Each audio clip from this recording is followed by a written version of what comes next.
Amazing grace.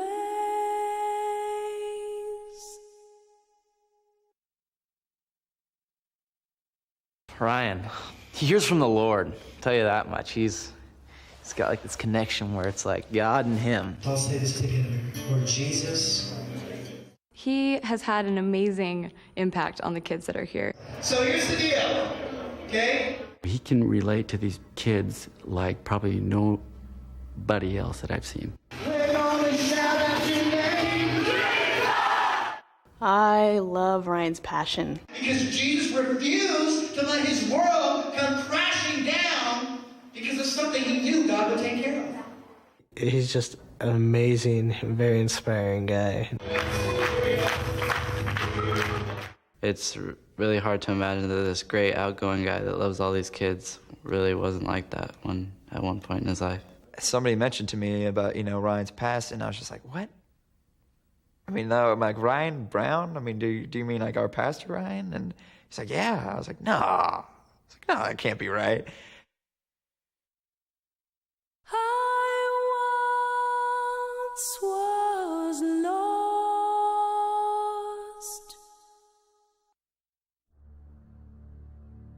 I was breaking up with my first husband, Ryan's father, when he was only about 2.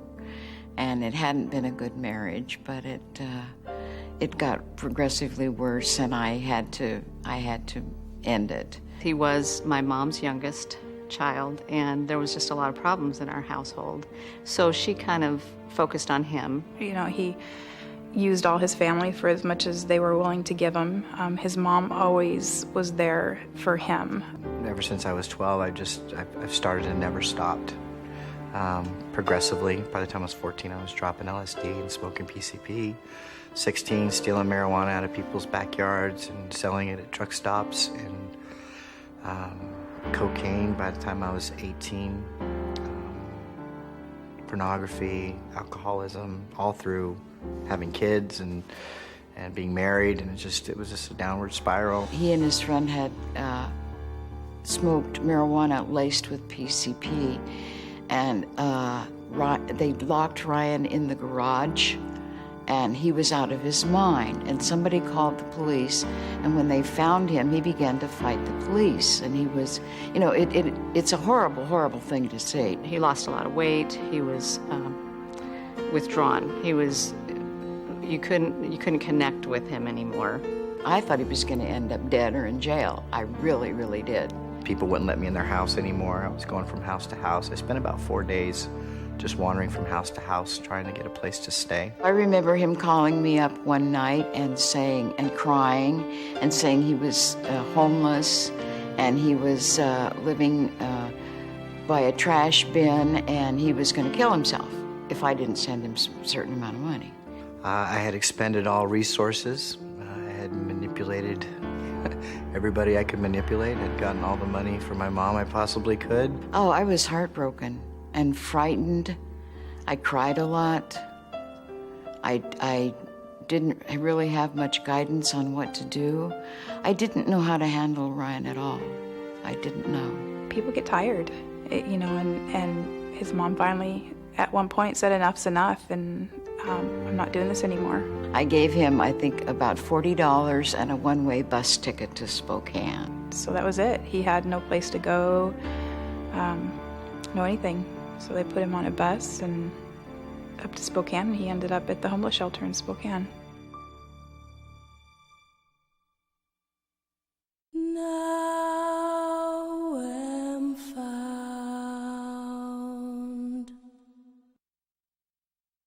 By the time I got to the mission, I was a meth addict. My brother-in-law, Frank, brought me to the Union Gospel Mission through the guest door in the back. And I remember walking in, and I had a duffel bag full of clothes that were mostly dirty, and that's all I had.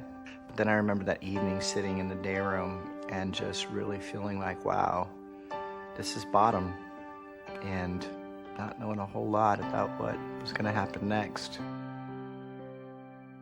It really impressed me. It was weird, going through the showers and the whole thing, but it impressed me like they gave me pajamas and a towel, and they took care of my clothes, and they would even wash them for me if I needed to. And I was just kind of, this is a little different. I hadn't had anybody do that for me in a long time. Certainly couldn't do it for myself.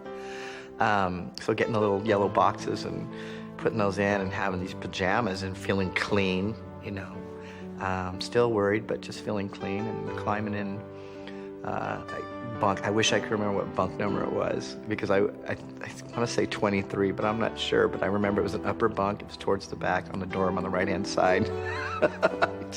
I go to that room every time we go up and visit. But I remember going there. I remember climbing on the top bunk, and I remember laying there and just having a sense like I'd never had before of resting in somebody's hand. I just felt like the bunk was just a hand. And I just felt like I was just, I was resting there. And I had never felt that, ever in my life have I ever felt that.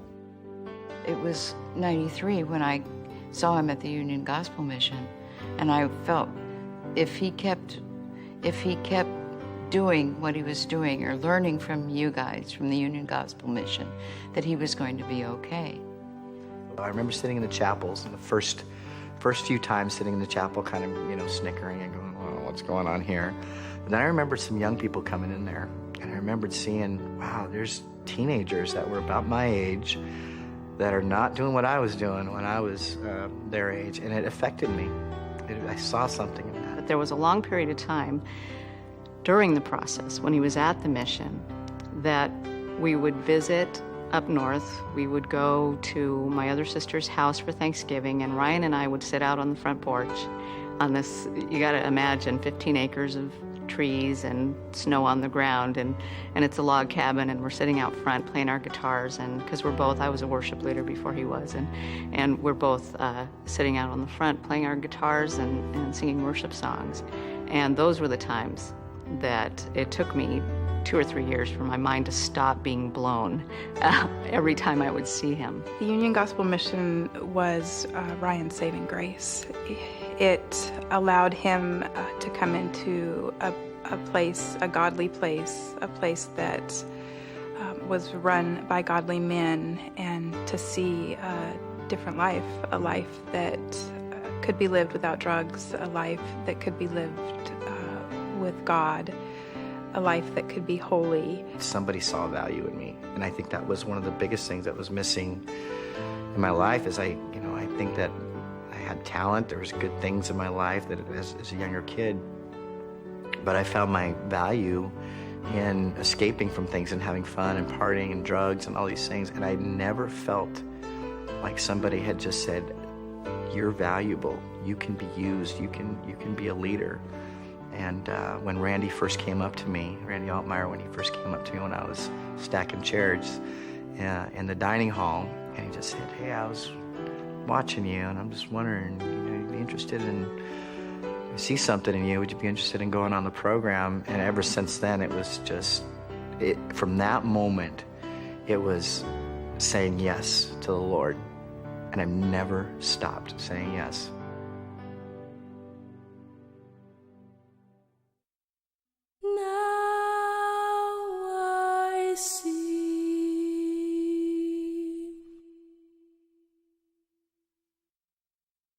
After I had moved out and was at the apartment, I had moved out of the mission, was with my son on 5th Street.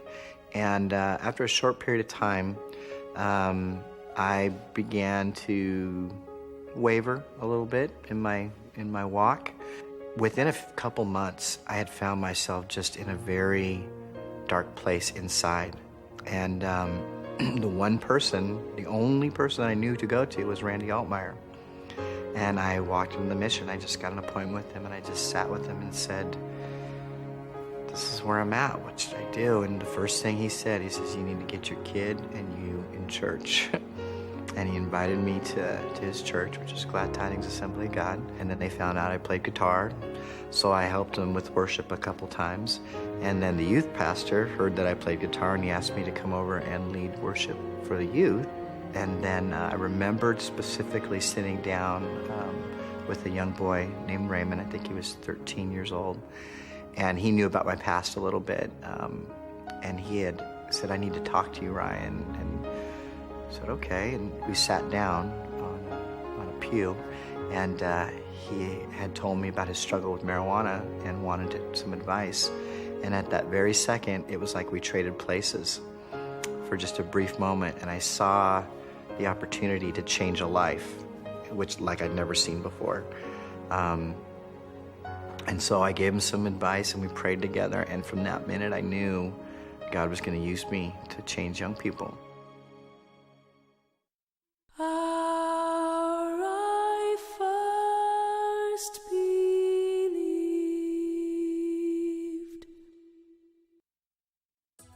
The night before we got married, Ryan got a phone call and was offered this job down here. It was just a phone message, we'd like to see your resume, but I knew right then, and I was crying so hard, Dustin thought somebody had died. And I just told him, this is what's happening, and I think this is the Lord, and then we moved down here to Canby shortly after that. Kids respond amazingly to Ryan. He's got a very likable personality. Kids are drawn to him, and it's an advantage. He's able to talk with them and joke with them, but still keep it about Christ and keep it about what's real. And so, yeah, he reaches them. Now, what happens over time is that you adapt to the direction that you're going. Can you imagine if somebody came to you and told you that one of your good friends was going to die? I mean, it just came up to him and was like, one of your good friends is going to die. Now, we can't imagine that right now because that's not happening, but I'll tell you something. Can you imagine what that would feel like? Wouldn't it feel like your whole world would come crashing to an end? Wouldn't it feel like all of a sudden the world stopped and you just went flying emotionally? Wouldn't it feel like that? Really, only person I really knew at this church besides my sister was Ryan. And I went up to him, and I went up to his office, and I remember just being like, Ryan, I want to start meeting with you. I want to start talking. I want to know more about God. Just tell me what the Bible says about this. Tell me what God knows about this. It's the whole reason why I'm standing in front of you today. It's the whole reason why I can even have the guts to be here.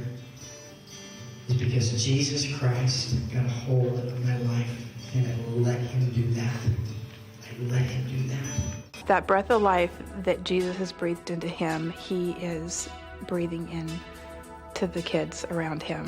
God just opened the floodgates for me. I mean, I just wanted to know so much about him, and just Ryan was there to help me through that and any questions I had. I am still amazed every time somebody asks me for advice or asks me to do something bigger or grander. I just keep looking behind me, seeing, are you talking to me or the guy behind me? Is there another guy? But in essence, that's no different than the first time that Randy saw me stacking chairs and said, you. I remember saying then, are you sure you mean me? But what I've known is that that's a good thing to feel, but you still got to say yes.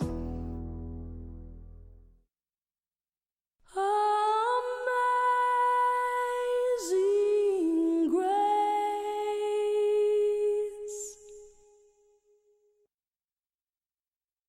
I don't know why me.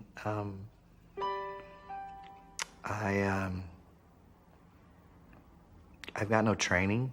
I've got no, certainly no right to be where God's brought me. It's got to be His grace. If there was a reason why I think I just said, yeah, I'll serve you, Lord, for the rest of my life. And that's the one thing that I know, more than I know anything else, is that I know I will never stop serving the Lord. I absolutely see God's grace on our lives. It's that undeserved. It's that undeserved. God hands you these gifts, and all these kids in our lives are gifts. I can see God's grace on my life in a way that probably bigger than any other thing I see. Is His favor and His grace, His forgiveness. Ryan has, he messed up his life, and by the world standards, deserved nothing. And God's grace,